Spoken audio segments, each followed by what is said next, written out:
that enormous and consequential changes are coming, which will impact our economy, our political life, foreign policy, our emotional well-being, our environment, and how we educate and raise our kids. Further, and this is not science fiction, some very knowledgeable people believe that in the not-too-distant future, a super-intelligent AI could replace human beings in controlling the planet. Despite the extraordinary importance of this issue and the speed at which it is progressing, AI is getting far too little discussion in Congress, the media, and within the general population. That has got to change.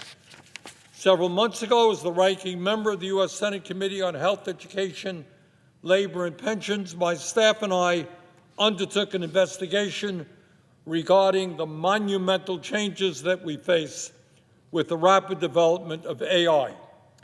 Last month, I held a public discussion at Georgetown University with Nobel Prize winner Dr. Geoffrey Hinton, considered to be the godfather of AI, to get his views on a wide variety of AI-related subjects. Based on our investigation and other information that we are gathering, my staff and I will soon be presenting a very specific set of recommendations as to how we can begin addressing some of the unprecedented threats that AI poses. And as we go forward, here are some of the outstanding questions that, in my view, must be answered. Simple question, and maybe the most important. Who will be in charge of the transformation into an AI world? Currently, a handful of the wealthiest people on Earth, people like Elon Musk, Jeff Bezos, Bill Gates, Mark Zuckerberg, Peter Thiel, and others, are investing many, many hundreds of billions of dollars in developing and implementing AI and robotics. Are we comfortable with seeing these enormously wealthy and powerful men shape the future of humanity without any democratic input or oversight? Why does President Trump, who is strongly supporting their efforts, want to impose an executive order blocking states from regulating AI? What does it mean that Peter Thiel, the billionaire investor and co-founder of Palantir, has called those who want regulations over AI, quote, legionnaires of the Antichrist, end quote? Does this elite group of some of the most powerful people on earth believe that they have the divine right to rule like the kings of the 18th century? That's one question. Another question: what impact will AI and robotics have on our economy and the lives of working people? And I can tell you, Mr. President, as somebody who has spoken to groups all over this country, that working people today are very, very nervous about what AI and robotics will mean to them. The report that my staff and I released last month found that AI, automation, and robotics could lead to nearly the loss of 100 million jobs in America over the next decade, including 40% of registered nurses, 47% of truck drivers, 64% of accountants, 65% of teaching assistants, and 89% of fast food workers. In other words, what we're going to see is AI and robotics impacting not just blue-collar workers, but white-collar workers as well. Mr. President, Elon Musk recently said, and I quote, that AI and robots will replace all jobs. Working will be optional, end of quote. Mr. Musk is investing hundreds of billions of dollars into AI and robotics. I suspect he knows something about what he is talking about. Let me repeat. Elon Musk, quote, AI and robots will replace all jobs. Working will be optional, end quote. Bill Gates, founder of Microsoft, predicted that humans, quote, won't be needed for most things, end quote.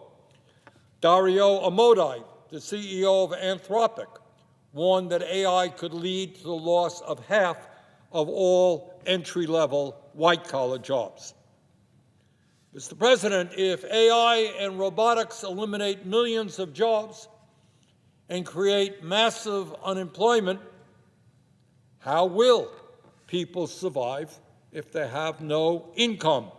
How do they feed their families, pay for housing, pay for health care? That might be an issue that we should be talking about like yesterday. Further, Mr. President, what impact will AI have on our democracy? Some of us, maybe not all here in Washington, but some of us actually do believe in democracy and the right of ordinary people to control the future.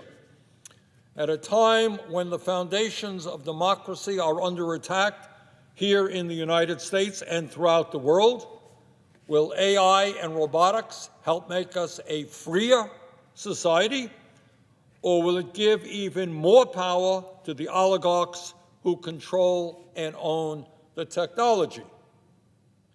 Will AI result in a massive invasion of our privacy and our civil liberties? Larry Ellison, the second richest person on earth, who is also investing huge amounts of money into AI, predicted an AI-powered surveillance state where, quote, Larry Ellison, quote, citizens will be on their best behavior because we're constantly recording and reporting everything that is going on, end quote. Second richest guy on earth, heavily investing in AI, and this is what he says: citizens will be on their best behavior because we're constantly recording and reporting everything that is going on, end of quote. Are we reaching the stage where every phone call that we make, every email and text that we send, every bit of research that we do on the internet will be available to the billionaire owners of AI? And if that is the case, how do we sustain a democracy under those conditions? Further, Mr. President, in terms of another vitally important question, could AI literally redefine what it means to be a human being? Could AI literally redefine what it means to be human? Who we are and how we develop emotionally and intellectually is highly dependent upon our relationships with other human beings. Our parents, family, teachers, lovers, friends, and coworkers. To quote the 17th century poet John Donne, quote, no man is an island unto himself, end quote. The human beings with whom we interact help shape us to become the people that we are. But AI is changing that. According to a recent poll by Common Sense Media, 72% of U.S. teenagers say they have used AI for companionship, and more than half do so regularly. What does it mean long-term for young people to form friendships with AI and to be increasingly isolated from other human beings? What happens when millions of people seek emotional support not from other people, but from a machine? What is the long-term impact upon our humanity when our most important relationships may not be with human beings? Further, Mr. President, what impact is AI having on our environment? AI data centers require a massive amount of electricity and water. A relatively small AI data center can consume more electricity than 80,000 homes. A large one, like the $165 billion data center that OpenAI and Oracle are building in Abilene, Texas, will use as much electricity as 750,000 homes. In community after community, Americans are fighting back against data centers being built by some of the largest corporations in the world. They are opposing the destruction of their local environments, soaring electric bills, and the diversion of scarce water supplies.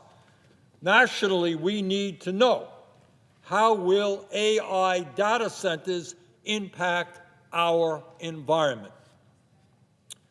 Further, Mr. President, how will AI and robotics impact foreign policy and warfare?